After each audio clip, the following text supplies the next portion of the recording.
Bismillahirrahmanirrahim. Assalamualaikum warahmatullahi wabarakatuh. Saya perwakilan dari kelompok 4. Perkenalkan, nama saya Ilyas Badul Rahman Samudra. Saya dari kelas 5C, Pendidikan Bahasa Inggris, Universitas Singapura Bangsa Karawang. Di dalam video ini, saya akan menjelaskan tentang materi unit 4, yaitu pendidikan dan perubahan sosial budaya. Yang pertama yaitu saya akan menjelaskan tentang pendidikan secara singkat. Pendidikan didefinisikan secara luas, yaitu bimbingan atau pertolongan yang dilakukan oleh orang dewasa kepada perkembangan anak dengan untuk mencapai kedewasaannya dengan tujuan agar anak cakap melaksanakan hidupnya sendiri tidak dengan bantuan orang lain. Sistem pendidikan di Indonesia terbagi menjadi 3, yaitu pendidikan formal, pendidikan informal, dan pendidikan non-formal. Yang pertama, pendidikan formal, yaitu pendidikan yang diselenggarakan di sekolah. Contohnya, sekolah dasar, sekolah menengah, dan sekolah menengah dan perguruan tinggi. Yang kedua yaitu sekolah informal. Pendidikan ini biasanya terjadi di lingkungan keluarga. Misalnya kita diajarkan untuk sopan santun, berbicara, berjalan, dan lain-lainnya. Yang ketiga adalah pendidikan non-formal. Pendidikan ini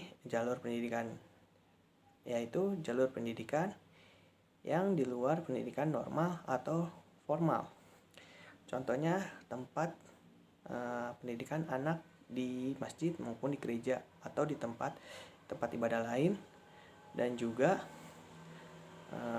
tempat kursus musik ataupun bimbingan belajar dan sebagainya. Tujuan akhir dari pendidikan di akhir yaitu adalah menyediakan sumber daya manusia yang memiliki daya saing di tingkat internasional. Selain itu, pendidikan juga digunakan untuk sebagai kontrol sosial.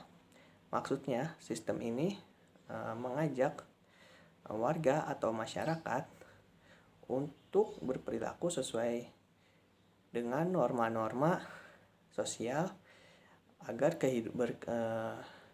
kehidupan bermasyarakat berjalan dengan tertib, tentram, dan teratur. Selanjutnya saya akan menjelaskan tentang perubahan sosial budaya. Menurut Samuel Koenig, perubahan sosial budaya didefinisikan sebagai modifikasi yang terjadi dalam pola-pola kehidupan sosial yang disebabkan oleh faktor-faktor internal atau dalam diri manusia maupun faktor-faktor eksternal. Ini berasal dari luar diri manusia. Contoh perubahan sosial dibagi menjadi 3 poin. Yang poin pertama yaitu dilihat dari yang direncanakan dan tidak direncanakan. Direncanakan yaitu perubahan sosial dan kebudayaan yang telah direncanakan sebelumnya oleh pihak yang mengadakan perubahan. Contohnya perubahan sistem pemerintah dari pemerintah monarki menjadi republik. Selain itu, perubahan sistem pendidikan dari Eptanas menjadi Kurtilas atau kurikulum 13. Yang kedua, perubahan tidak direncanakan. Perubahan ini yang berlangsung di luar kehendak manusia. Contohnya gejala alam, yaitu gempa bumi, banjir, dan lain-lainnya, serta perubahan budaya asing yang masuk ke dalam negara sendiri. Yang poin kedua yaitu dilihat secara lambat ataupun secara cepat. Secara lambat yaitu perubahan sosial yang terjadi dalam jangka waktu yang sangat lama. Contohnya mungkin bisa dilihat dari penggunaan kertas dalam transaksi jual beli yang sebelumnya menggunakan sistem barter. Yang kedua, secara cepat. Secara cepat ini perubahan sosialnya itu secara cepat dan juga berdampak besar, berdampak pada skala yang besar. Contohnya saya mengambil dari revolusi industri di Inggris yang awalnya industri tersebut menggunakan tenaga manusia, tetapi akan diganti oleh tenaga mesin sebagai produksi tersebut.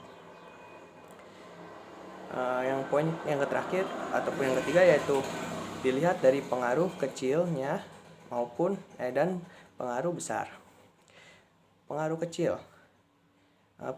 ini perubahan sosialnya yang tidak berpengaruh pada kehidupan masyarakatnya.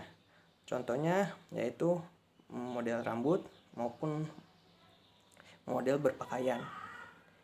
Yang kedua, berpengaruh besar, yaitu perubahan yang mengubah hampir seluruh sendi kehidupan dan struktur sosial masyarakatnya berubah juga.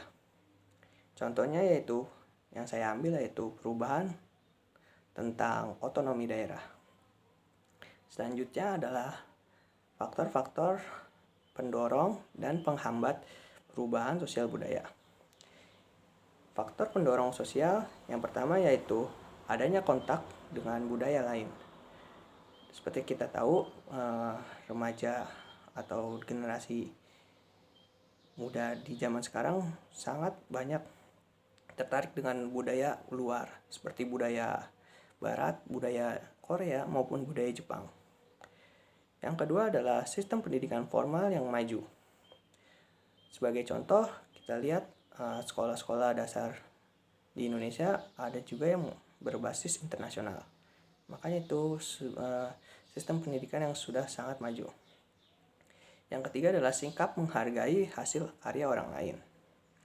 Yang keempat, sikap mudah menerima hal-hal yang baru. Dan contoh lainnya yang saya mungkin bisa disebutkan di lain waktu. Yang kedua adalah faktor penghambat perubahan sosial budaya. Yang pertama yaitu kurangnya hubungan dengan kelompok masyarakat lain. Yang kedua yaitu sikap acuh pada karya atau hasil karya orang lain. Yang ketiga, ketakutan akan hilangnya tradisi lama akibat pengaruh budaya baru. Yang keempat, intoleransi terhadap keragaman budaya. Selain faktor-faktor tadi, ada faktor eksternal dan maupun faktor internal yang dapat merubah perubahan sosial budaya. Faktor eksternal yaitu bencana alam. Yang kedua, perang. Yang ketiga, globalisasi. Sedangkan faktor internalnya yaitu jumlah penduduk, inovasi teknologi, konflik dalam anggota kelompok maupun organisasi. Yang keempat adalah pemberontakan. Sekian materi yang saya bisa sampaikan.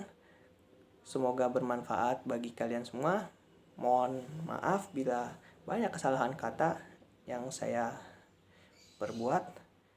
Saya akhiri. Wassalamualaikum warahmatullahi wabarakatuh.